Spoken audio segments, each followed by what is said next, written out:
Hola a todos, muy buenos días, bienvenidos a serenitymarkets.com. Les habla José Luis Cárpatos y esta es nuestra tradicional cita de todos los sábados con el vídeo de las 4 claves de la semana que ahora termina. Ya saben, la clave técnica, la clave fundamental, la clave cuantitativa y clave de cosas varias. Empezamos a grabar hoy sábado 1 de marzo a las 10 de la mañana. Hoy me he retrasado un poquillo, arreglando algunas cosas. Aquí hay muchas cosas que hacer siempre. Esto es una gran ventaja porque me permite estar mucho más activo. Llevaba una vida en España un poco demasiado sedentaria. Aquí me consigo mover más a pesar de que tengo aún un poco de exceso de trabajo. Pero sigo trabajando con eso. Tengo que aplicar el principio de Pareto totalmente, ya saben. Con el 20% de las cosas consigues el 80% de los resultados y eliminar actividades superfluas que te quitan mucho tiempo en el trabajo y total no sirve para nada. Esto, un ejemplo muy claro es las grandes bondades que tiene el teletrabajo, ¿no? Eliminación, por ejemplo, de reuniones tontas y pérdidas de tiempo de todo tipo, en fin. Estoy en ello. Espero que hayan pasado una buena semana. Por aquí hoy tenemos en Suiza un día espléndido, hace mucho sol. Eso sí, por las noches baja mucho la temperatura. Al estar el cielo despejado, pues estamos todas las noches con -5, -6, bajo cero. Hace bastante frío. Amanece todo siempre helado, pero luego durante el día es muy agradable. Además, es curioso, pero aquí en altitud, estamos a unos 1300 metros de altitud, un poco menos. Cuando sale el sol, a pesar de que la temperatura es baja, te da una sensación térmica un poco rara, ¿no? Además, poca humedad y es bastante curioso. Pero bueno, pues por aquí haciendo cosas sin parar, cuando no es una cosa es otra, y eso sí, con nuestras obras interminables, continúan. Esta semana me ha tocado un numerito con las persianas. El que hizo las reformas iniciales se ha desentendido completamente del tema. No tenemos persianas en casa, nos ven los vecinos por todos los sitios. Yo creo que ven conmigo las películas y los partidos y todo esto. Es que es pues, una indiscreción total, sobre todo de noche cuando enciendes la luz. Y luego además es que aquí da mucho sol, estamos en altitud y el sol da con fuerza cuando sale. Y bueno, es que si no puedes parar el sol con las persianas, entonces estamos arreglándonos como podemos, colgando sábanas por las ventanas, para poder hacer ahí un poco de efecto parcial persiana, pero las necesitamos, ya digo, el constructor se ha desentendido del tema, entonces me ha tocado luchar un poco con la administración al respecto toda la semana y en fin, espero que en un mes o así, porque estamos encargándonos nosotros directamente del tema, pues podamos tener persianas. Aquí es que hay una cosa muy curiosa. A mí me gustaría destacar que eh, la administración suiza, comparado con la administración española, que es la que yo conocía, es la noche y el día. La administración suiza es muy proactiva, te pones en contacto con ellos y te contestan enseguida, puedes hablar por teléfono, puedes hablar en persona, muy reactivos, muy así. Me da la sensación, no estoy seguro 100%, pero creo que aquí el sentido del funcionario no existe. Al final son como si fueran empleados de una empresa privada. Tienen otro concepto, por lo tanto, pero no sé, sobre todo es que hay un afán de ayudar bastante fuerte, sobre todo, por ejemplo, con las relaciones con Hacienda. En España, con todos los respetos, da miedo hablar con Hacienda. ¿Sabes por dónde te pueden salir? Siempre vas asustado. Aquí no. Aquí preguntas, te ayudan, te hacen ver lo que está bien, lo que está mal, tranquilamente. La declaración de la renta que estamos ahora en ello, pues es otra cosa totalmente diferente. Entonces, bueno, pues he luchado con la administración porque aquí hay una ley un tanto curiosa en las construcciones que es que cuando construyes internamente dentro de la casa, siempre que no cambies el uso, es decir, que no cambies un piso por un local comercial o un local comercial por un piso o un edificio de pisos en una discoteca, ¿no? Mientras no hagas algo de eso, las reformas que hagas interiormente son libres y no tienes que pedir permiso ni de obras menores siquiera ni de nada. Pero sin embargo son extremadamente estrictos en la fachada. La fachada no se puede tocar sin permiso.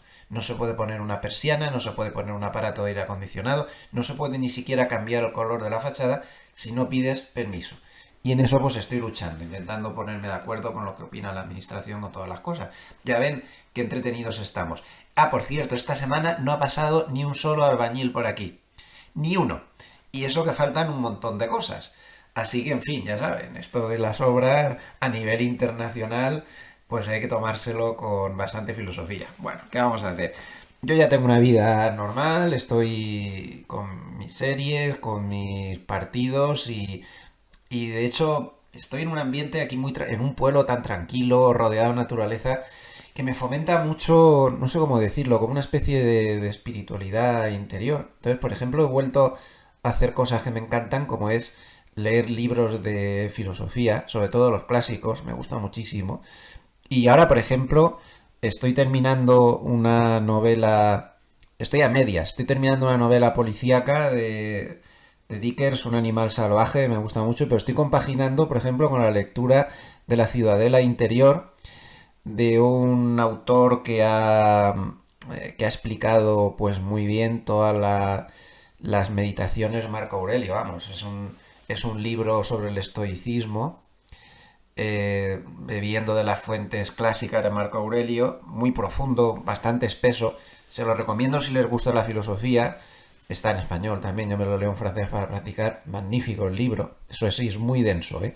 Si no les gusta el tema, se les puede hacer un poco pesado, ¿no?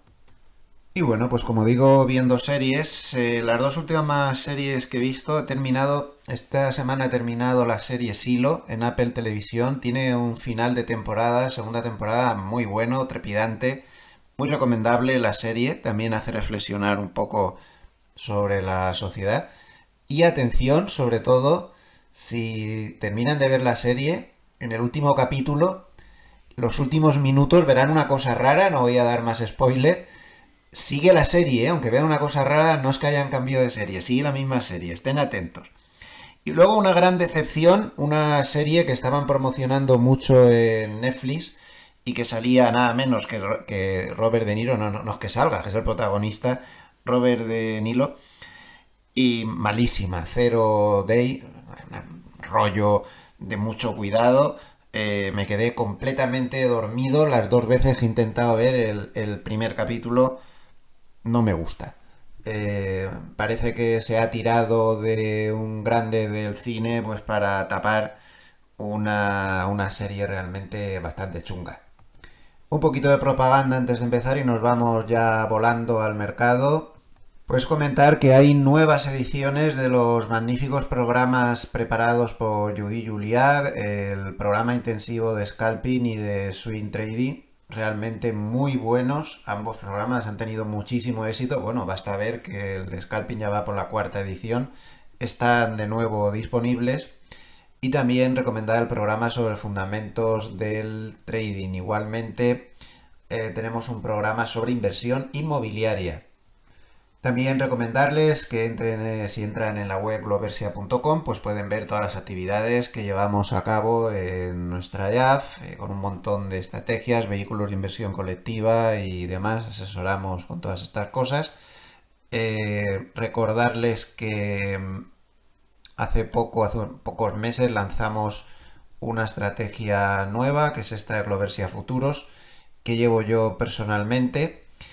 Y bueno, pues aquí tienen cómo se puede entrar en todas las estrategias por ahí que llevo yo personalmente y en la cual pues estamos largos y cortos. Por ejemplo, el mes pasado los bandazos no fue demasiado bien, pero este mes, a pesar de cómo ha tirado hacia abajo y se puede abrir largo o corto, pues ha tenido un mes muy bueno.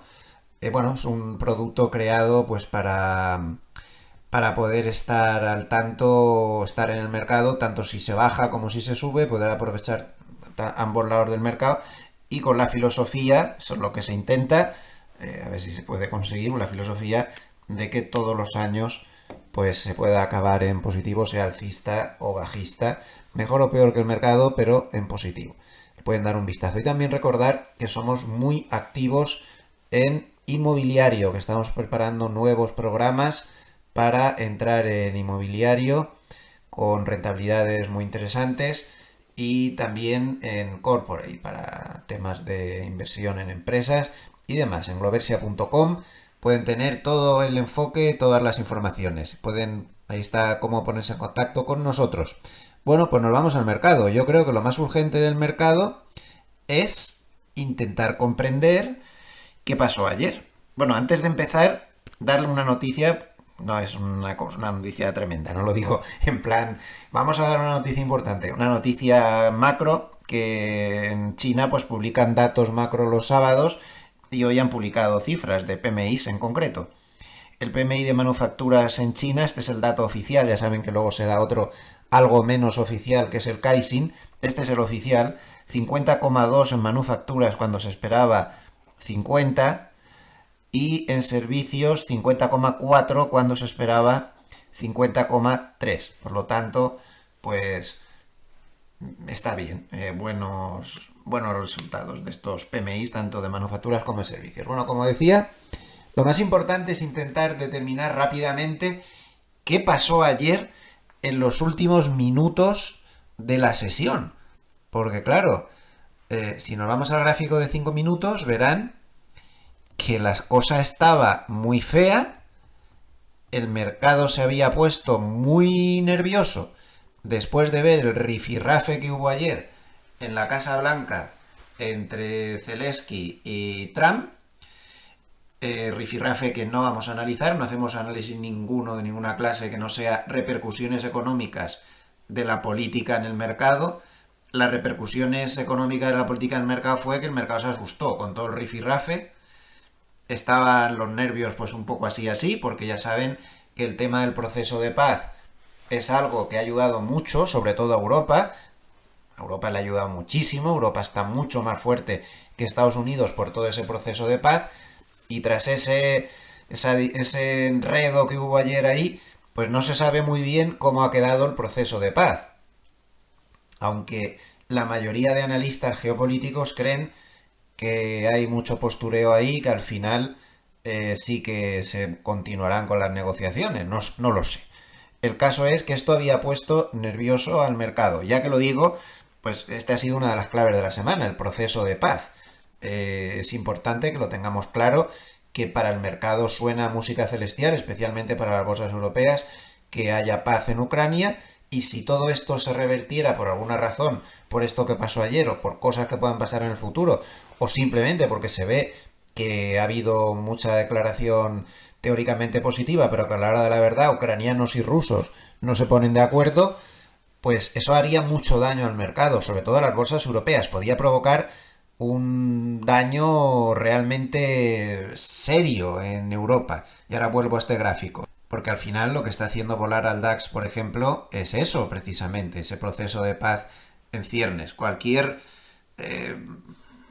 no sé, cosa que pueda haber el mercado que diga, bueno, aquí se ha acabado, aquí no hay nada que hacer, la guerra va a continuar, estos dos no se ponen de acuerdo y todos los que se están metiendo por en medio tampoco, o lo que sea, y esto se acabó. Bueno, pues sería de esperar una muy fuerte bajada en Europa. Estemos muy atentos a eso. Sin embargo, si el proceso de paz se volviera a encarrilar, si es que hasta encarrilado alguna vez, que no lo sé, yo ahí no entro, insisto, pues sería muy positivo, especialmente para Europa. Bien, volvamos al gráfico de 5 minutos que teníamos del SP500. Pero de repente, cuanto peor estaban las cosas, pues a eso de las 8:30 de la tarde o una cosa así, pues se empezó a subir.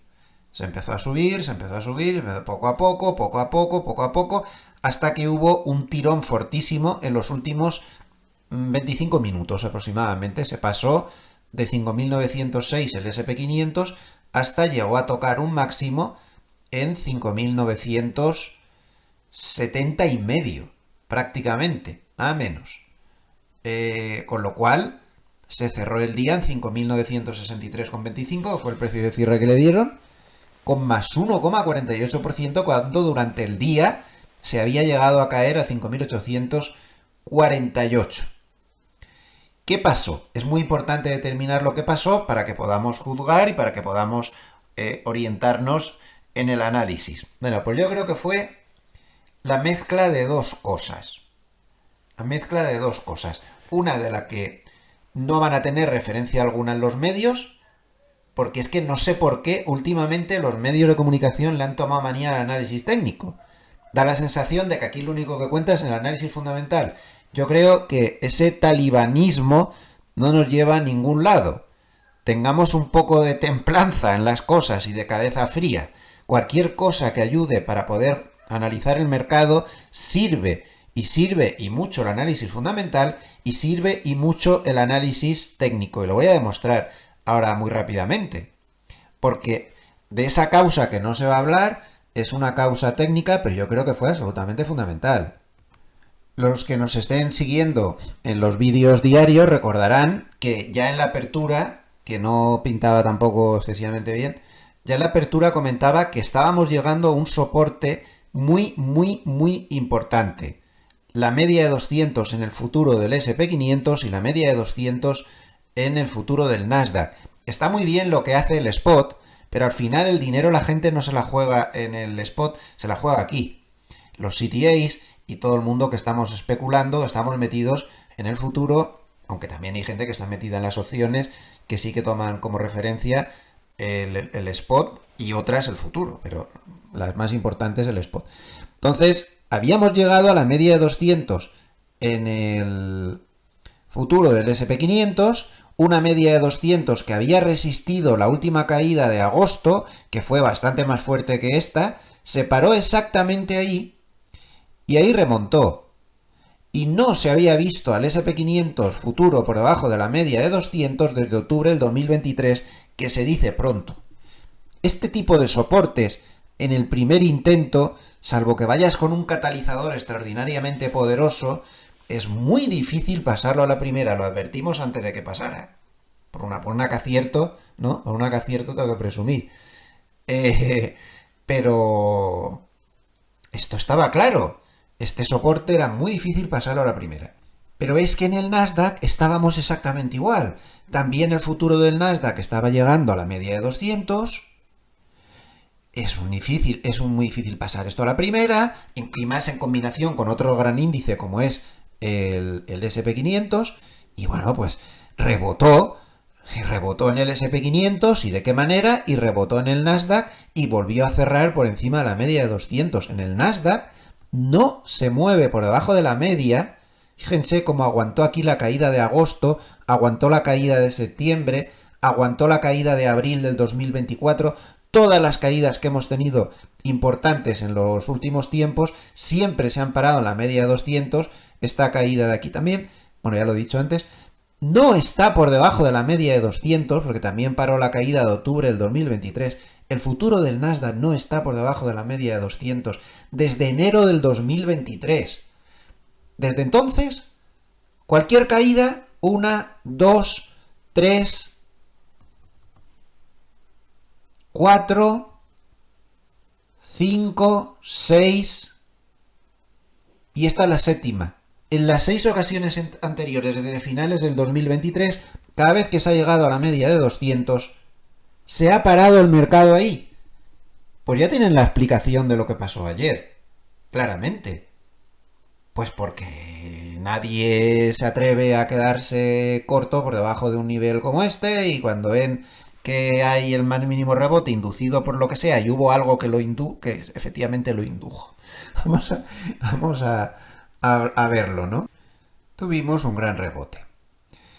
¿Qué fue ese fenómeno inductor del rebote que de todas formas seguramente hubiéramos dado a la altura de la media de 200 a pesar de todos los problemas que había? Pues miren, aquí está en el paper de cierre de ayer de Goldman, que ellos llaman Equity Color, es el que les pongo todas las mañanas también, pero este es el semanal. Pues los rebalanceos fueron la chispa que encendió la dinamita que se había acumulado a la altura de esos soportes mayores de mercado, y por supuesto esta es una de las claves más importantes de la semana, esos dos soportes tan importantes. La semana que viene habrá que tenerlos súper presentes. El romper esos soportes sería muy malo para el mercado. Podríamos tener ya un batacazo, salir del lateral en el que estamos metidos realmente desde mediados de diciembre, dando bandazos a diestro y siniestro, camino de ninguna parte, porque es lo que hemos hecho Desde entonces, miren el Nasdaq y el SP500 pues es exactamente igual, bandazos y más bandazos, camino de ninguna parte. Perder la media de 200 sería romper ese lateral por debajo, eso sería extremadamente peligroso, ¿no? Perdón, estábamos aquí. Entonces, los rebalanceos estos de fin de mes fueron muy importantes. Dice que estiman que se metieron ahí 13.000 millones de dólares. Lo que no está claro es de esos 13.000 millones de dólares cuánto entró exactamente ayer al cierre, ¿no? Seguramente sería menos, pero el caso es que entró mucho dinero de esto y esto se vio clarísimo en el MOC, es decir, las órdenes Market on Close. Les recuerdo que estos son órdenes que los que mueven mucho dinero ponen porque significa que se te va a hacer seguro y al precio de cierre, aunque sea un volumen enorme, no tienes que preocuparte de que se te vaya, se te va a hacer al precio de cierre, sea el volumen que sea. Bueno, pues hubo un desequilibrio comprador en las órdenes MOC de cierre de 8.200 millones de dólares, lo cual es una auténtica barbaridad. Estas cifras tan altas se ven muy pocas veces. Entonces, la espoleta de la subida de ayer fue claramente todo este flujo comprador que llegó desde los rebalanceos de los grandes fondos de pensiones de fin de mes. Ahí está la clave. Dice que estaba en el percentil 97 de los últimos 3 años y que fue la mayor compra de rebalanceos desde septiembre del 2022. Por lo tanto, no nos podemos montar muchas películas con lo que pasó ayer en estos últimos minutos, porque se debió a un factor puntual en parte, como es esto de los rebalanceos de fin de mes por parte de los grandes fondos de pensiones, que no se va a volver a repetir el lunes. Este dinero aquí se ha acabado, lo hacen a fin de mes y ya a partir del primer día ya no lo hacen. Esto es muy importante que lo tengamos en cuenta. Muy importante.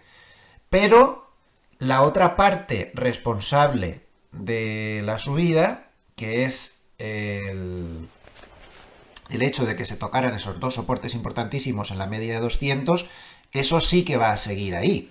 Y eso sí que puede tener fuerza para fomentar algo más de rebote, y también está claro que ante una subida así, los cierres de cortos, aquí no lo pone, pero los cierres de cortos tuvieron que ser apoteósicos. Técnicamente hablando, pues casi se puede hablar de un envolvente alcista. Le faltó un poco más, pero bueno, prácticamente un envolvente alcista en velas japonesas a la altura de un soporte importante como es este, pues no es una mala figura. Necesitaría confirmar por encima del máximo de la vela roja, zona 6020, y ahí pues podríamos tener posibilidades de rebote. ¿Qué pasó la última vez que se llegó a este nivel? Pues aquí fue diferente. Tocó, estuvo 2 días marraneando y cuando apareció la vela grande, ya a partir de ahí, fíjense el rebote que se montó. Pasó de 5.500 a 5.800, un rebote espectacular.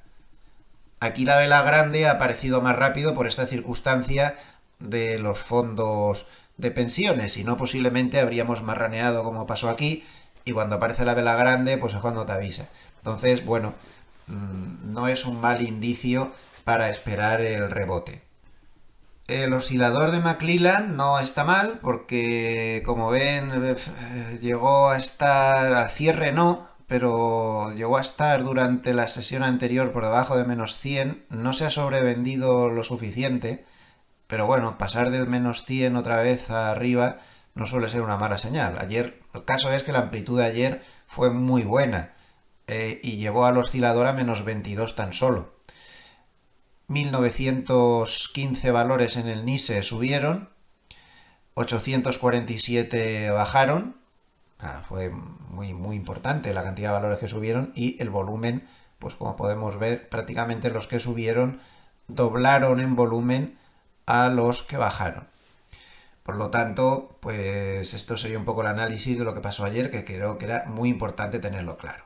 Bien, reflexionando un poco sobre lo que ha pasado la semana, el S&P 500 baja el 1%, el Nasdaq baja el 3,3% y el Russell baja 2%. Lo que pasa es que esto está muy distorsionado por lo que pasó en los últimos minutos, porque si llega a cerrar la semana a las 8:30 de la tarde, habríamos estado hablando de un 2,5% de caída del S&P 500, de casi un 5 y pico o un 5 del Nasdaq, y de cerca del 3,5% de caída en el Russell, ¿no? Se ha maquillado mucho todo en esos últimos minutos, pero bueno, es lo que hay. Al final, el S&P 500 -1, Nasdaq -3,3%, Russell -2%. ¿Cuáles han sido las claves de la semana? La verdad que aquí está muy bien resumido y facilita las cosas. Nos va a ayudar bastante en el análisis. 1. Los aranceles. Trump está induciendo una incertidumbre sobre política económica con esto de los aranceles extraordinaria. El mercado estaba medio vacunado porque se había convencido de que está usando muy perfil Trump de hombre de negocios y sobre todo por encima en sus comportamientos, pues estaban convencidos de que lo usaba como arma de negociación, pero todo eso se cayó durante la semana cuando anunció que martes para ser exactos, entraban en vigor los aranceles de Canadá y de México, que como saben se había aplazado un mes.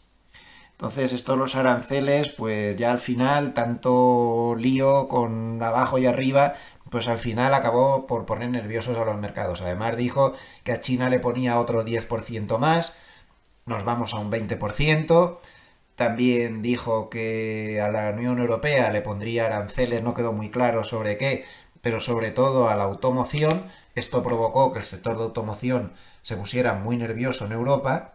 Aquí lo tienen, el sector automoción estaba bien, pero aquí fue cuando Trump dijo que sí que iba a imponer aranceles de automoción y como ven, pues indujo una caída de cerca del 4% en una sola jornada. Ahí lo ven. Y en general el mercado pues también le puso nervioso. Además lo expone todo de una manera muy espontánea. Esto no es tan fácil. Para imponer aranceles eso lleva mucho papeleo, mucho trámite, muchas complicaciones jurídicas. Pero bueno, él lo expone así, es su estilo y sigue aplicando pues una política en el tema económico parecido a cuando empezó su mandato anterior, de infundir pues bastante temor y bastante respeto, de que puede hacer cosas bastante fuertes, y si sigue la pauta del mandato anterior, al cabo de un tiempo empieza a cambiar, empieza a ser más pro mercado, ¿no? Hay muchos autores que creen que Trump no va a dejar caer al mercado. Hay veces que le hace mucho daño con los comentarios, pero hay quien cree que no lo va a dejar caer y que si ve las cosas feas, pues cambiará. Pues las cosas feas se están acercando, ahora lo comentaremos. Entonces, aranceles, clave de la jornada, de la semana y de todo. 2. El mal rollo con los resultados, vamos a decirlo así como dicen los jóvenes, el mal rollo con los resultados. Y yo sobre todo me centraría en Nvidia. Los resultados de Nvidia levantaron una polvareda extraordinaria. Extraordinaria. A ver, primero vamos a ver el gráfico de Nvidia. Tras la publicación de sus resultados, al día siguiente Nvidia se metió un trayazo del 8% abajo, moviéndose por debajo de la media de 200. Y como vemos, ayer recuperó más o menos la mitad de toda la caída, con una subida del 4%, sobre todo en los últimos minutos, como le pasó al resto del mercado. ¿Fueron los resultados de Nvidia tan malos como para justificar una caída del 8%? Para nada. Para nada. Los resultados fueron muy buenos. Solamente en la parte del margen bruto se le podría reprochar ligeramente algo. Eso no justifica una caída del 8 ni del 3 tampoco. Pero los resultados fueron muy buenos. Y de los resultados no se podía desprender lo que más teme el mercado, el efecto ese DeepSeek. De hecho, ayer, en los mínimos del día, volvió a tocar esos mínimos que tocó cuando se montó todo el revuelo de DeepSeek. No justificaban los resultados para nada eso. Fueron buenos, crecieron lo suficiente, los ratios siguen siendo muy altos, pero bueno, mientras mantenga este nivel de crecimiento, pues se puede aguantar. No se justificó. Lo que le pasa al mercado es que está metido dentro de una dinámica negativa respecto a los 7 magníficos, y Nvidia es el principal actor de esta desconfianza que tiene el mercado últimamente hacia los 7 magníficos y de las alturas que ha alcanzado. Y al final Nvidia sigue en el mismo marco en el que está desde octubre del 2024. Separó su subida, se ha metido en un lateral, está todo el mundo dudando, pero es algo que le está pasando también a algunos otros de los 7 magníficos. Miren el gráfico de Microsoft. Otro lateral, pero este peor aún, este desde principio del 2024, camino de ninguna parte, tras subidas muy fuertes, muy importantes, pues ahora nos hemos metido en una fase de dudas por el exceso de valoración que tienen en este colectivo. Este gráfico no recoge el jueves y el viernes, creo que está cerrado al miércoles, pero bueno, nos ilustra muy bien lo que está pasando aquí. A esa fecha, pues teníamos, creo que fue el martes o el miércoles, cuando se cerró este gráfico, pero da igual, nos muestra la realidad. A esa fecha, los 7 magníficos, que ahora ya son los 7 maléficos, que queman en la cartera y te hacen daño constantemente, los 7 maléficos bajan el 4,5%, bajaban en ese momento, mientras que el resto de valores del SP500, los otros 493, estaban subiendo el 5,2%. Este es el problema. Y Nvidia pagó el pato de esta tendencia general con los 7 magníficos. Claro, también él es el que tiene los ratios más altos, evidentemente más subiditos de tono, también el que más ha subido. Entonces, pues le pasa esto. Pero un valor que, por ejemplo, gozaba del favor de los operadores como era Meta, últimamente tampoco levanta cabeza. Fíjense en los ratios de ventas, por ejemplo, Nvidia. Madre mía. 29,1. Por encima de 3 es caro, ¿eh? 29,1. Microsoft 11,5, Apple 9,4, Google 6,3. Por encima de 3 es caro. El SP500 está un poco caro porque está en 3,1. Es que Nvidia... Pero los resultados fueron buenos. Las cifras fueron buenas. Si es capaz de seguir así, lo que pasa es que el mercado parece que duda de que pueda seguir así. Y perdonen que haga un inciso, ahora volvemos a Nvidia, a los 7 magníficos. Se me había olvidado mostrarles este gráfico cuando he hablado del proceso de paz. Fíjense estas apuestas que hacían en el mercado Polymarket de que si Trump era capaz de firmar o de conseguir la paz en Ucrania en sus primeros 90 días. Se había llegado a casi el 50% de posibilidades y tras el rifirrafe de ayer, estas posibilidades han bajado al 18%. Esto bueno no es para Europa. Vamos a ver cómo siguen los acontecimientos, pero de momento bueno no es. Volvamos a los 7 magníficos. Si miramos el colectivo en este gráfico, que no me ha apuntado el autor, sí, es Neil Sethi, el autor de este gráfico. Bueno, pues según Neil Sethi, como vemos, si vemos el índice sintético, ¿no?, de los 7 magníficos, podemos ver cosas muy interesantes. En primer lugar, que han llegado a la directriz alcista en la que se apoyaba la cesta de estos valores desde finales del 2023. Como ven, está clarísimo. Por ahí pasa la directriz alcista en la que se están apoyando. Entonces, digamos que acaban de llegar a una zona de soportes bastante importante.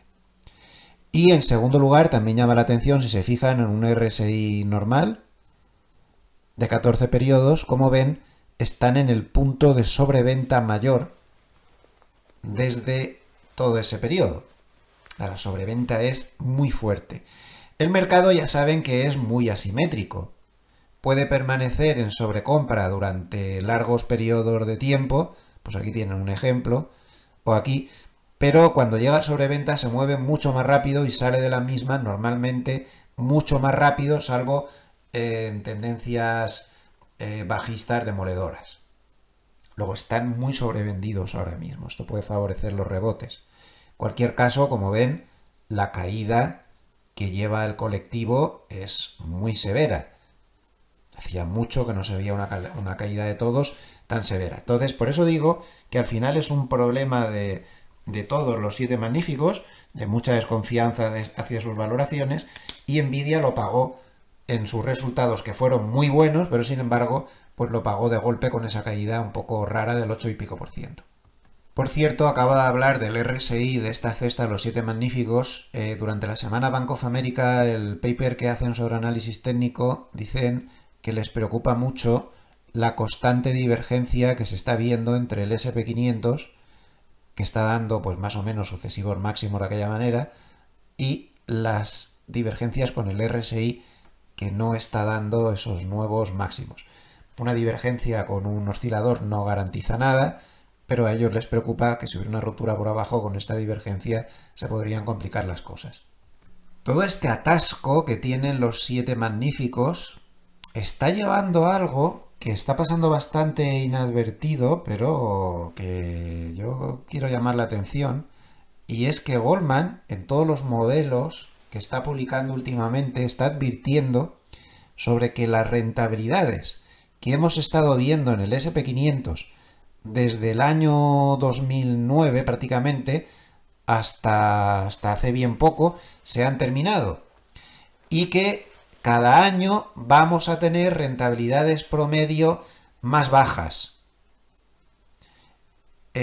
Hasta el año 2034 hablan de una línea base de rentabilidad del 3%, muy por debajo de lo que estamos hablando en proyecciones a 10 años vista, ¿de acuerdo? Entonces sus proyecciones a 10 años vista son que haya una rentabilidad promedio en esos 10 años del 3%. Solo. Cuando la rentabilidad promedio que hemos tenido en los últimos años, a 10 años vista, pues ha rozado anualmente el 13%. Pues ahora esperan que anualmente en los próximos 10 años solamente tengamos una rentabilidad del 3%.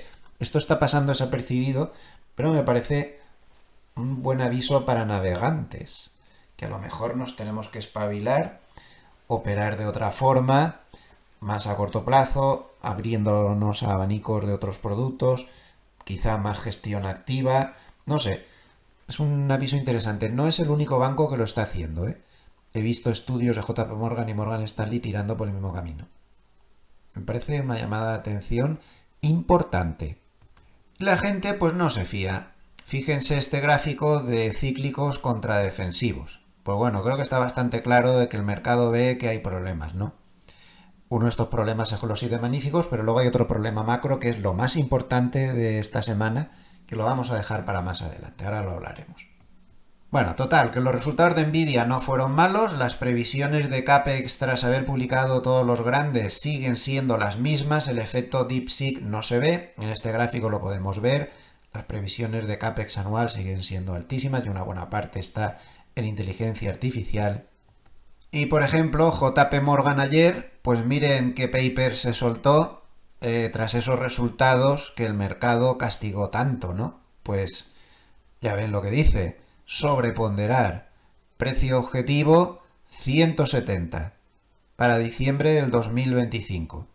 170 está a 130 y tantos, o sea, son muy optimistas. Y dice aquí en el pequeño breve este que ponen aquí, dice sólidos resultados, sólidas previsiones, con previsiones de que se continúe con una demanda de inteligencia artificial fuerte. Está claro que el efecto DeepSeek no va a llegar demasiado lejos. Estoy muy de acuerdo con esas conclusiones. Son sólidos resultados, son sólidas previsiones y claramente indican que se va a seguir teniendo una fuerte demanda de inteligencia artificial.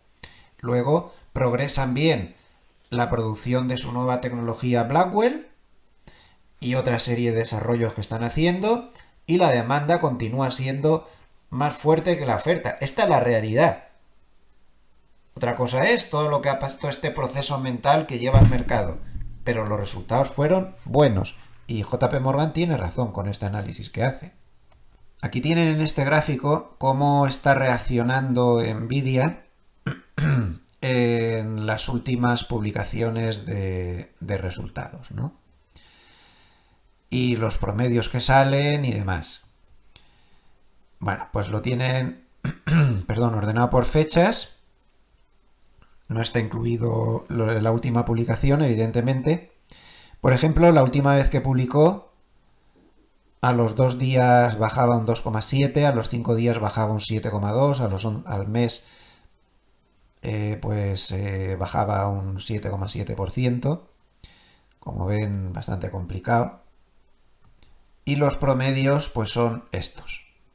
No deja de ser una curiosidad ver un poco cómo se mueve. A ver, nos tendríamos que ir casi para ver algo tan malo aquí a febrero del 2022, que cayó un 10,8 a los 2 días y ahí ya se frenó. A los 5 días bajaba un 10,4, al mes había recortado hasta un menos 7,6. Muy bien, pues ya hemos visto otra clave de la semana muy importante, los aranceles, estos resultados, sobre todo los de Nvidia, factores técnicos, y aquí vienen cosas importantes, el rebalanceo de fin de mes, que ya lo acabamos de analizar, y los CTAs. Aquí ha habido otro problema gordo. Los CTAs, que estaban tan felices ellos con sus compras, vieron cómo se cruzaba un nivel de los que a ellos les hace vender. Y el problema es que ahora ya tienen ventas programadas para la semana que viene, que serán muy fuertes si el mercado sigue bajando. Podríamos estar hablando de un dineral de cerca de 40.000 millones de dólares vendidos por parte de los CTAs, pero que serán menos si el mercado sube, pero habrá ventas. Los CTAs no van a comprar salvo que el mercado subiera muchísimo. Con subidas normales van a seguir vendiendo. Este es un factor preocupante. Falta de punto 4, dicen falta de riesgo, falta de apetito por el riesgo. Y luego hablan de todo lo de los rebalanceos. Creo que se dejan algo muy importante. Creo que aquí Goldman no lo ha hecho completo. Le falta lo más importante bajo mi punto de vista. Aunque luego, más adelante en el paper, sí hablan un poco por encima de este tema. El problema del crecimiento. Esto es el quid de la cuestión. No menospreciemos esto. Es el quid de la cuestión. Aquí es donde tenemos el problema de verdad. Los datos macro están asustando al mercado. Aquí habla de que hay malos datos de crecimiento y malos datos de inflación. Entonces habla un poco del PCE, que salió en línea con lo esperado, pero por aquí no van los tiros. Vamos a analizarlo esto bien. De todas formas, fíjense que Goldman está rebajando ya las previsiones de Producto Interior Bruto del primer trimestre de este año en 40 puntos básicos hasta el 1,4. Después de ver el crecimiento del déficit comercial de ayer. Pero ahora profundizaremos más en esto porque creo que Goldman no lo está tocando en la debida profundidad. Próxima semana. Las opciones están descontando un movimiento implícito hasta el viernes día 7 del 2,20%. Es decir, se sigue esperando mucho movimiento para la semana que viene. De hecho, avisan aquí que es un nivel muy elevado comparado con lo que se esperaba en las próximas semanas. ¿A qué tenemos que estar atentos? Pues a lo que pueda pasar con los aranceles, porque el martes, Tuesday, entran en vigor en Canadá, México, China. Vamos a ver qué pasa con eso finalmente. Y también el dato de empleo que tendremos el viernes. De nuevo discrepo con Goldman. Creo que se han dejado dos cosas tan importantes como estas dos, que son los datos de ISM de manufacturas y de ISM de servicios que tendremos durante la semana y que creo que pueden mover muchísimo al mercado, porque el mercado está de uñas con el tema de los datos macro y estos ISM son los mejores para decir cuál es el momento económico real, en qué momento del ciclo económico estamos. Por lo tanto, mucha atención a esos datos. Aquí en los hitos de volatilidad de Spot Gamma lo pone el dato de ISM de manufacturas. Aquí está el ISM de servicios. Y aquí pone el día 6, el jueves, que habla Powell. Como ven, sí que hay eventos de volatilidad que debemos vigilar y no solo es el dato de empleo. Respecto al Prime Book, es decir, la élite de sus clientes, dice que han vendido en 4 de las últimas 5 sesiones y que no se había visto tanta venta por parte de la élite de sus clientes desde hace más de un año. Están abriendo cortos, hágase bien. Entonces esto no bueno. Las manos fuertes siguen sin fiarse demasiado y los minoristas han estado toda la semana dando problemas, pero ayer VS dice que volvió a haber compras minoristas muy centradas sobre todo en Nvidia, a tener en cuenta también. Aquí tiene alguna cosa sobre sectores y con esto cerramos este paper. Volvamos al problema principal que hemos dejado aparcado y juzgando que Goldman lo ha tratado demasiado superficialmente. El mercado está extremadamente preocupado por los datos económicos. Y la palabra estanflación la hemos oído 60.000 veces a lo largo de toda la semana. Se la hemos oído a Goldman, se la hemos oído a JP Morgan, se la hemos oído a Morgan Stanley, a multitud de analistas norteamericanos. Estanflación. Ya saben que esa palabra significa crecimiento débil e inflación tensa. Bueno, pues el mercado está poniéndose muy nervioso porque piensa que estamos yendo a una situación de ese tipo. Y durante la semana este sentimiento se ha exacerbado. Se ha exacerbado tanto que ha generado que ahora se descuenten 2 bajadas de tipos en lugar de una y que los bonos hayan estado subiendo sin parar. Observen la tremenda recuperación del futuro del bono americano a 10 años que se ha ido a la media de 200. La última vez que rebotó se paró exactamente ahí. Otro que tal, que está en la media de 200, fíjense de casualidad, todos llegando a la vez, SP500 Nasdaq y bonos. Si consigue romper esto, y a nivel de rentabilidades, pues los bonos están con unas rentabilidades absolutamente inesperadas hasta hace poco y que solo pueden decirnos que los bonos están descontando problemas bastante serios con el crecimiento. Miren cómo cerró ayer la rentabilidad del bono americano a 10 años, al 4,20%. ¿Pero quién se iba a imaginar esto? Si es que hace unas semanas estábamos en el 4,70, casi en el 4,80, preocupadísimos porque se iba al 5%. Bueno, pues no se ha ido al 5%, se ha ido mucho más abajo, 4,20%. Siguiente soporte, por cierto, zona 4,15. Por debajo el nivel psicológico del 4, muy difícil de pasar como siempre. Pero esta rentabilidad nos está diciendo que los bonos esperan problemas en el crecimiento serios. También creo que se están viendo favorecidos porque la administración Trump está dando muestras claras de que quiere reducir déficit y reducir deudas. Están haciendo esfuerzos muy rápidos para intentar reducir el déficit presupuestario y esto siempre es muy bueno para los bonos. Eso también está influyendo, pero sobre todo los malos datos macro. Gráfico más importante de la semana. Este es un gráfico de Zero Hedge. En línea roja tienen el índice de sorpresas económicas de Bloomberg de datos de crecimiento. Como ven, fatal. Cayendo en picado y entrando ya en la zona negativa. Los datos macro están saliendo fatal, uno tras otro. Y en cambio, observen la línea verde, que es el índice Bloomberg de sorpresas en los datos referidos a la inflación. Claro, todos los datos que están referidos al crecimiento están saliendo fatal y los datos que están siendo referidos a la inflación salen tensos. Claro, pues por eso pone Zero Hedge aquí la palabra estanflación, porque la estanflación pues es esto. Quizá a lo mejor es un poco exagerado esta palabra en el momento actual, pero bueno, a fin de cuentas, más o menos es eso. Es eso, crecimiento débil y datos de inflación tensos. Este es el problema que tiene el mercado y esto no se va a arreglar tan fácil. Y cuanto más insista Trump con los aranceles, con razón o sin ella, el mercado va a seguir pensando que el crecimiento va a ser peor y que la inflación va a estar más tensa. El mercado considera que los aranceles no ayudan en nada al crecimiento y no ayudan en nada a la inflación. Es lo que hay. Y entonces, de repente ayer, en medio de todas estas tensiones con los datos macro, llegó la bomba. En cuanto se publicó esto, el mercado dio un bandazo a la baja de muy padre y señor mío. De los muchísimos bandazos que dio ayer, este gráfico que ven aquí fue uno de los que hizo más daño. Como pueden observar, este es el gráfico de la previsión que va haciendo la Reserva Federal de Atlanta de la previsión de Producto Interior Bruto del primer trimestre. Este es un gráfico muy estimado por los operadores porque, por ejemplo, cuando todo el mundo pensábamos que podía haber una recesión y nos equivocamos, este gráfico en ningún momento la señaló. Siempre estaba indicando un crecimiento del Producto Interior Bruto promedio del 2 y pico %.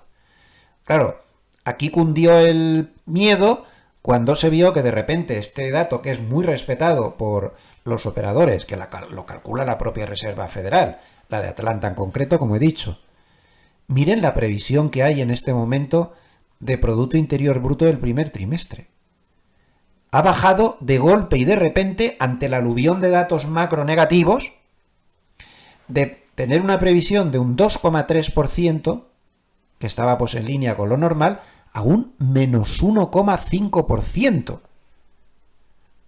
Este gráfico ha puesto los pelos de punta a todo el mundo y es el segundo gráfico más importante del vídeo de hoy. Recórtenlo y péguenlo en el corcho. Porque esto no es ninguna broma ya, ¿eh? Cuidado con esto, cuidado con estas previsiones. Y están hablando del primer trimestre, es decir, hasta finales de marzo. Ya ven, esto con un poquito más de perspectiva. Estaba moviéndose pues desde hace mucho tiempo en una zona de crecimiento pues más o menos normal, con sus altos y bajos, pero estos niveles de lectura no los había dado desde mediados del 2022, donde las dudas económicas eran muy grandes, el mercado estaba inmerso en una tendencia bajista que duró pues prácticamente hasta finales de año. Esto es muy serio. Ya digo, es un cálculo muy respetado por el mercado y que lo hace la propia Reserva Federal. Y de repente, pues miren lo que nos ha salido. Muy preocupante. O sea que la propia Reserva Federal tiene que mirarse sus propios gráficos y revisar el optimismo económico que tenía. Puede que haya más bajadas de tipos de las que se descuentan, si esto sigue así, no lo sé. Pero el caso es que está asustando a los operadores. Y esto es más importante que Nvidia de fondo, ¿eh? Ojo. Es que te cojas el dato que te cojas, te sale igual. Yo he tomado pues como ejemplo uno, a lo mejor de los menos conocidos, porque los más conocidos pues ya están tratados por mucha gente, pues el de pending home, es decir, viviendas vendidas pero no escrituradas. Están en mínimos desde que se calcula el dato, desde hace 23 o 24 años.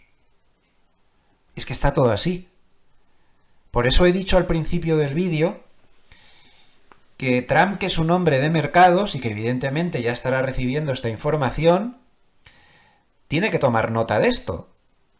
Si sigue tensando tanto la cuerda con tantos titulares, hay gente que esta semana ha llamado a todo esto la ruleta de titulares diaria. Esto no va bien, no va bien. Estamos empezando a tener síntomas realmente muy preocupantes. Y estos titulares pues no están ayudando. Habría que sacar otros titulares que son, por ejemplo, los de las bajadas de impuestos, y otras cosas de regulaciones, otras cosas que sí que son de entre sus titulares muy positivos para el mercado y que posiblemente lo haga y lo saque pronto. Él de hecho no para de decir que quiere que se bajen los tipos de interés. Bueno, pues con estos datos macro, pues a lo mejor en ese aspecto tiene razón. Miren, por ejemplo, otro dato. El pago que tienen que hacer las personas, los ciudadanos de Estados Unidos, el pago promedio, para comprarse una casa en función de sus ingresos promedio. Estamos hablando del 47%.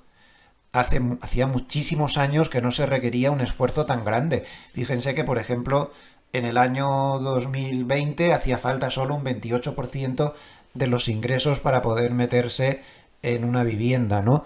Están todos los datos igual. Estamos ahí mirando el paisaje, que si la economía ricitos de oro, y no es eso. Lo más probable era que no fuera así, lo del aterrizaje suave, y cada vez parece más claro que no va a ser así.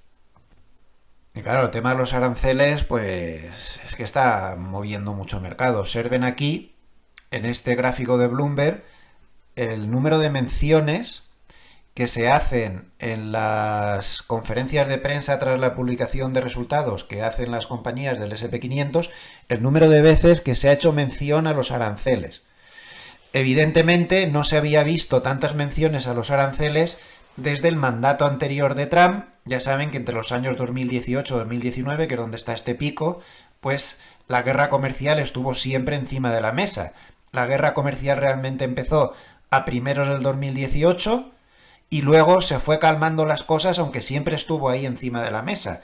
Pero él suele, si hace lo mismo que hizo en el primer mandato, como he dicho antes, ahora mete mucho miedo al principio, durante meses, y luego pues empieza a bajar un poco el tema. Pero estamos otra vez ahí con titulares constantes sobre los aranceles.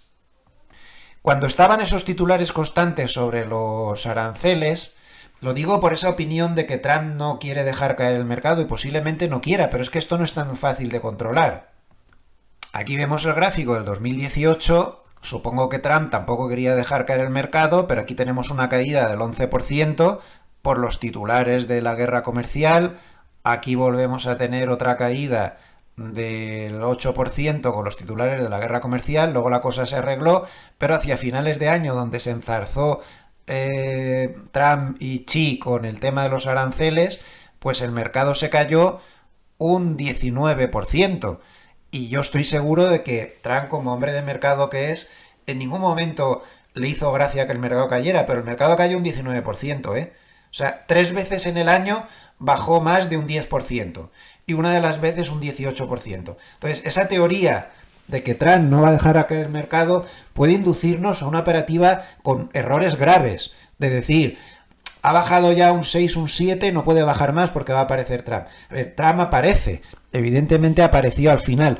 Hay grandes recuperaciones tras estas caídas, pero caídas de un 10, de un 15, se le pueden ir de las manos perfectamente, por mucho que su afán no sea ese y que él luego intente tomar medidas para que pase a continuación esto, ¿no? Aquí seguía la guerra comercial, pero con un 23% de subida.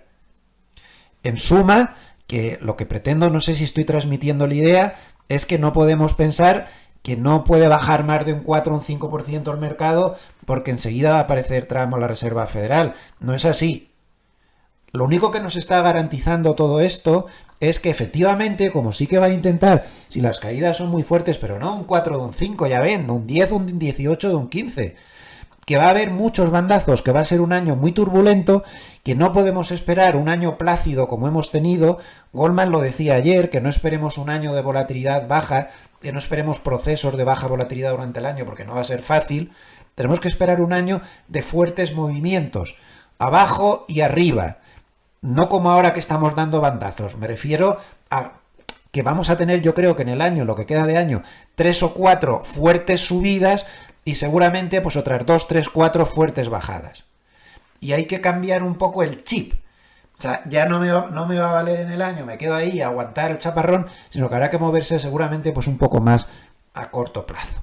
Eso es lo único que pretendo transmitir, que igual estoy equivocadísimo, ¿no? Pero ojo con esos excesos de confianza, porque él puede reaccionar, pero cuando ya se ha caído un 15.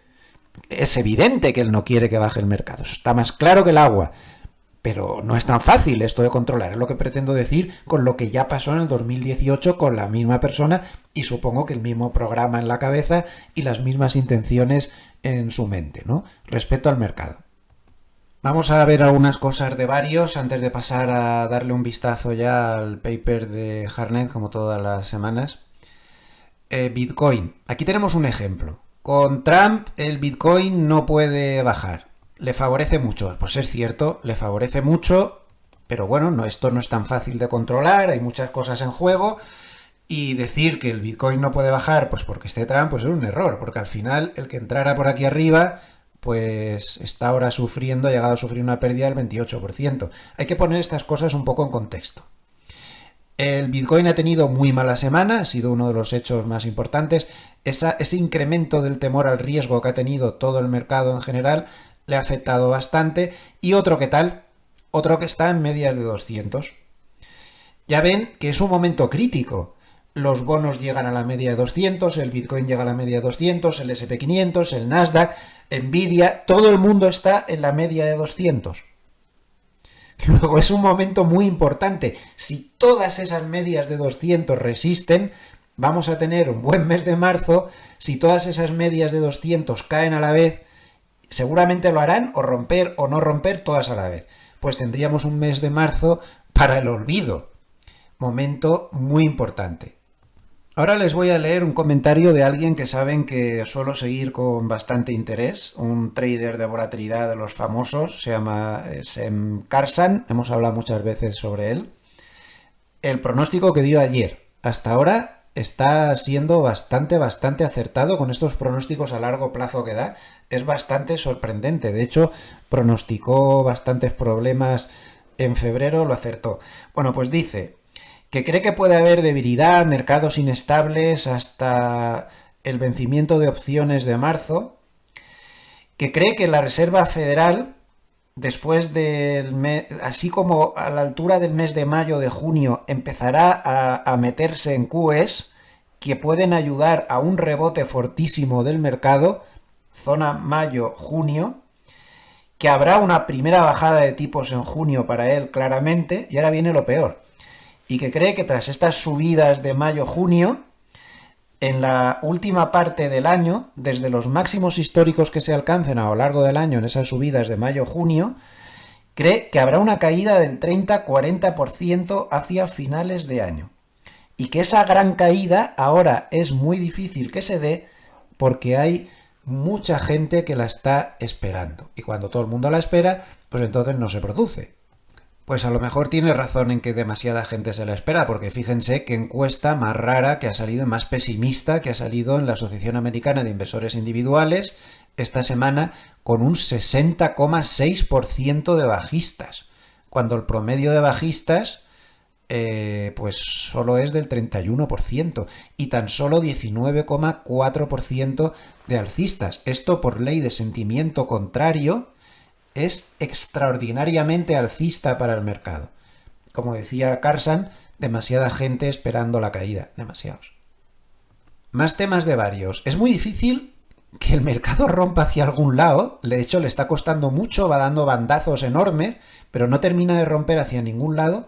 Pero es que, claro, es que el SP500, fíjense la correlación que tienen los valores de dentro del índice a un mes. Es la menor desde el año 2020. Es muy difícil, cada valor va por un lado. Por eso no es tan fácil que el índice en su conjunto rompa en alguna dirección. Es un mercado muy de gestión activa, intentando encontrar los buenos, intentando no meterse en los malos. Es muy curioso, pero este factor le impide romper claramente por algún lado. El oro también ha sido protagonista durante la semana porque ha tenido una corrección. En cuanto ha olido los 3.000 le ha aparecido el papel, se llegó a acercar mucho y esto le ha forzado a una corrección. Ahora le ha llevado a los máximos anteriores que le están actuando como soporte en la zona 2.847 y que es un nivel pues bastante importante, ¿no? Pero no se crean, a pesar de esta corrección, el oro físico, como podemos ver, este gráfico esto no es. Bueno, no lo puedo agrandar mucho más, pero el oro físico, como podemos ver, sigue entrando en COMEX. Siguen comprando oro físico. Claro, no tanto como antes, pero sigue entrando oro físico. Por lo tanto, esta corrección del oro no parece temible. Un gráfico muy interesante que ha publicado el Chicago Board Options es un gráfico donde nos da una idea de qué nivel de volatilidad nos indica que el mercado normalmente a partir de ese nivel hacia arriba lo hace mal y a partir de ese nivel hacia abajo lo hace bien. Pues ya pueden verlo aquí. El 19,5. Los VIX por debajo de 19,5 son los que tienen todos los mercados alcistas.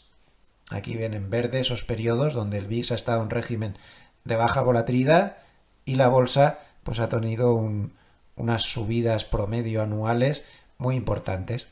Y en cambio, cuando hemos estado en regímenes de VIX por encima de 19,5, pues como vemos, esto es en componente, esto es VIX sobre SP500 retornos anuales. Bueno, pues por encima de 19,5 retornos negativos en el periodo 1900, el pinchazo de la burbuja, sobre todo la crisis financiera del 2008 y los problemas posteriores al COVID. Y una buena noticia, la estacionalidad de marzo cambia. La de la segunda mitad del mes de febrero, como ya sabían, era muy negativa. Este año sí que se ha cumplido.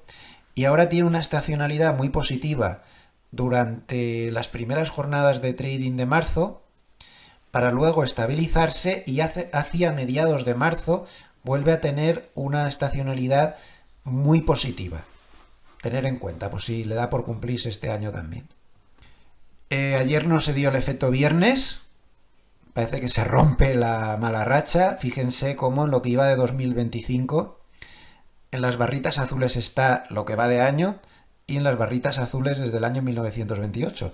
Históricamente los lunes han sido el día malo de mercado, ahora también son malos, pero el viernes está siendo peor, cuando históricamente no es así. Una curiosidad. Pero bueno, que ayer no se cumplió precisamente. Y por último, otra curiosidad. Esto es una cartera 60-40, pero con una peculiaridad. La cartera 60-40 normal es 60% renta variable, 40% bonos, pero aquí se ha hecho el experimento de seguir manteniendo el 60% en renta variable, pero el 40% en oro. Entonces esto sería la cartera 60-40 normal, pero en lugar del 40% en bonos, el 40% en oro. Como pueden ver, ha habido últimamente pues una divergencia bastante importante. Gracias a que el oro pues lo está haciendo muy bien. Pero en fin, no deja de ser una curiosidad. Desde el punto de vista cuantitativo, el SP500 terminó ayer en 5.954, tras esa recuperación furibunda final. Bueno, pues el siguiente soporte lo tiene en 5.900 y sale de líos, pues más o menos si empieza a moverse por encima de 6.037. Aún está lejos, pero con lo violento que está todo, pues podría darse el caso. Respecto a las opciones 0DTE, para tener una referencia más a corto plazo, pues empezaría a salir de líos a partir de 5.980. Eso no está tan lejos. 30 puntos por encima de donde está ahora. 5.980 se estabilizaría un poco la situación. Por debajo siguen problemas con soporte en 5.900. Soporte siguiente muy fuerte en 5.800. Intermedio 5.850. Bien, pues vamos a terminar como siempre dando un vistazo al paper de Hartnett, que tiene un título un tanto raro, como siempre. Nosotros decimos, tú dices. Vamos a ver qué pasa aquí. Filosofía de mercado. Dice Hartnett que el mejor momento para comprar bolsa de Estados Unidos será cuando todo el mundo deje de decir que esto es una sana corrección.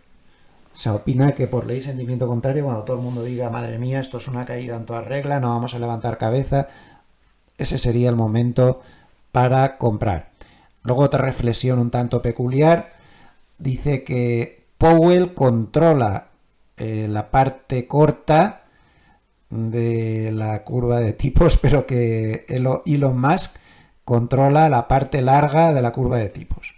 Una reflexión sobre la mezcla de política y economía, ¿no? El siguiente párrafo que he subrayado en azul es muy curioso. Dice que el día de las elecciones el SP500 cerró en 5.783. Por lo tanto, Hartnett dice que este es el primer strike, ¿no? Como haciendo referencia al béisbol. Digamos que es el primer nivel clave del put de Trump, es decir, de la supuesta protección que Trump tiene que dar al mercado, 5.783. Dice que si el mercado, el SP500 Spot, bajara por debajo de ese 5.783, empezarían los titulares de que los valores están bajando de donde estaban cuando él llegó al poder. Y esto haría que los inversores no adoptaran grandes riesgos hasta que vieran que los políticos empiezan a hacer al menos declaraciones verbales de soporte al mercado. Bueno, no deja de ser una reflexión bastante interesante.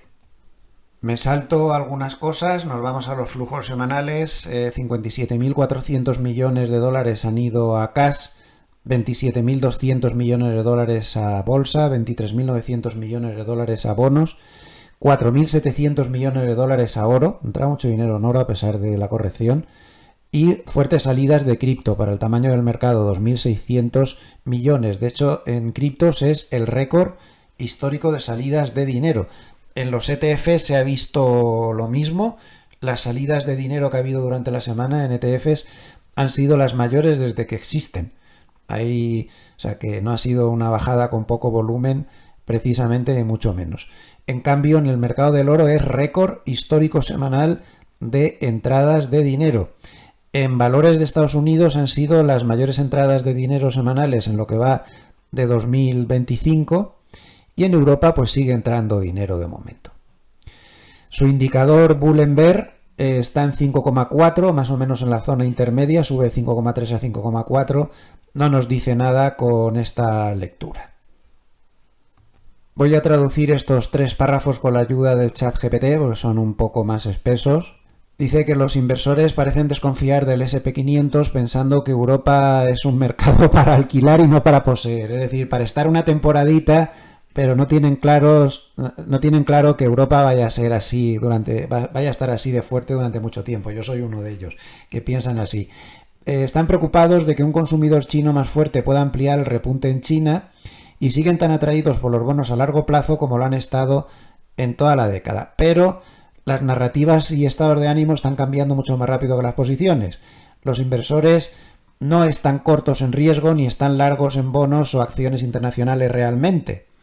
Entonces, los niveles de efectivo muestran que los inversores están posicionados con una estrategia de riesgo alto y con poca munición para comprar en la caída. Es importante, esto lo vimos en su encuesta de grandes gestores de fondos, que el nivel de cash era muy bajo.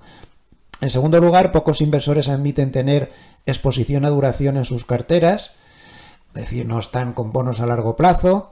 Las posiciones cortas en acciones de China y Europa se han reducido a través de los bancos europeos y la tecnología china, pero los asignadores de activos siguen estructuralmente cortos y nadie está largo. Todo el mundo habla entonces de que hay que estar largo en China y en Europa, pero la realidad es que no es así.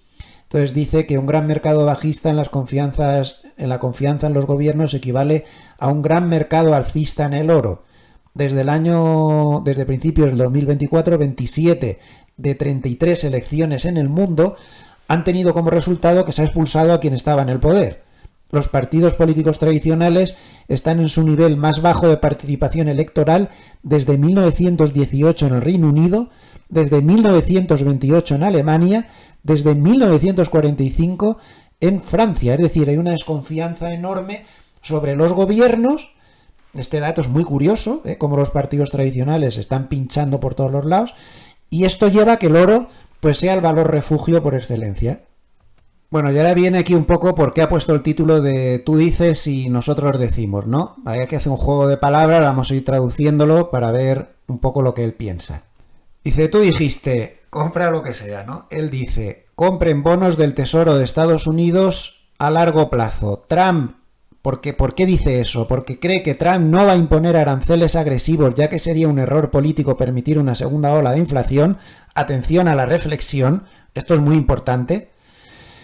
Cree que el gobierno de Estados Unidos sigue reduciendo el gasto público a base de bien. Vamos a dejarlo ahí. Entonces, él cree que hay que comprar bonos del Tesoro porque Trump no va a perjudicar tanto como se cree, porque estima que sería un error político permitir una segunda ola de inflación. Vamos a quedarnos con el titular, que con eso nos sobra.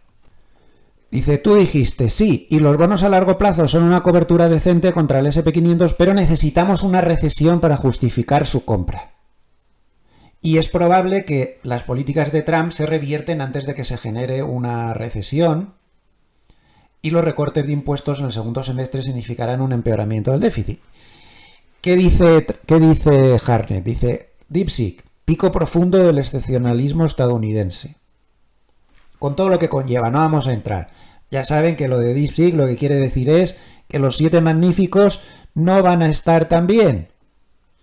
Y se espera una gran rotación desde los 16 billones de dólares de capitalización bursátil de los 7 magníficos en Estados Unidos hacia el billón de dólares que hay solo de capitalización en las BATs chinas, Baidu, Alibaba, Tencent y Xiaomi. Importante reflexión está también. Me salto cosas, también explica aquí por qué cree que Europa está ganando. Dice que Europa gana, pero no por razones europeas. Dice que Trump, China, el fin del conflicto Rusia-Ucrania y un Oriente Medio más estable está favoreciendo a Europa. Cree que a nivel estructural, la consolidación bancaria, un bono europeo, se refiere a un bono mutualizado, esto lo veo yo bastante difícil. Las reformas de Draghi las veo bastante difícil. Y un periodo de euro fuerte y acciones europeas sólidas son la receta secreta para que Europa pase de ser un mercado de alquiler a uno de propiedad. Pues yo no veo que todo eso se vaya a cumplir, luego no creo que eso vaya a pasar. Así que bueno, vamos a dejarlo aquí esto de los comentarios de lo que él cree, pero me voy a quedar con dos cosas. Una, cómo dice que no cree que Trump tire demasiado del hilo porque sería un error muy grave político, ¿no? El que tuviera problemas económicos que causarían ese desprestigio. Me quedo con eso. Y también con que es interesante la compra de bonos a largo plazo, pues basándose entre eso y otras cosas que también ha comentado. Lo dejo ya porque vamos muy pasados de tiempo. Tienen todos los datos. Si les ha gustado este vídeo, les agradecería mucho un like o que se suscriban al canal si aún no lo han hecho. Los likes nos ayudan mucho en el posicionamiento de internet. Se los agradezco infinito. No se cansen de darle al dedito, que esto nos ayuda mucho en YouTube a llegar a más gente. Todo lo que he dicho no dejan de ser mis opiniones personales. Yo me equivoco muchísimo. Por favor, sean realistas. Ni me sigan a mí ni sigan a nadie. Aquí nadie tenemos la piedra filosofal. Hagan su propio análisis, que es el único que vale. Les agradezco muchísimo a todos los amables escuchantes que nos escuchan desde todos los rincones de Hispanoamérica, España, Estados Unidos, Paraguay, Uruguay, Argentina, Chile, Perú, Colombia, y no me quiero dejar a nadie. Gracias a todos por estar ahí y que tengan un buen fin de semana. Nos vemos mañana en el vídeo de pequeña reflexión que hacemos cada domingo. Muchísimas gracias por estar ahí. Hasta pronto. Saludos.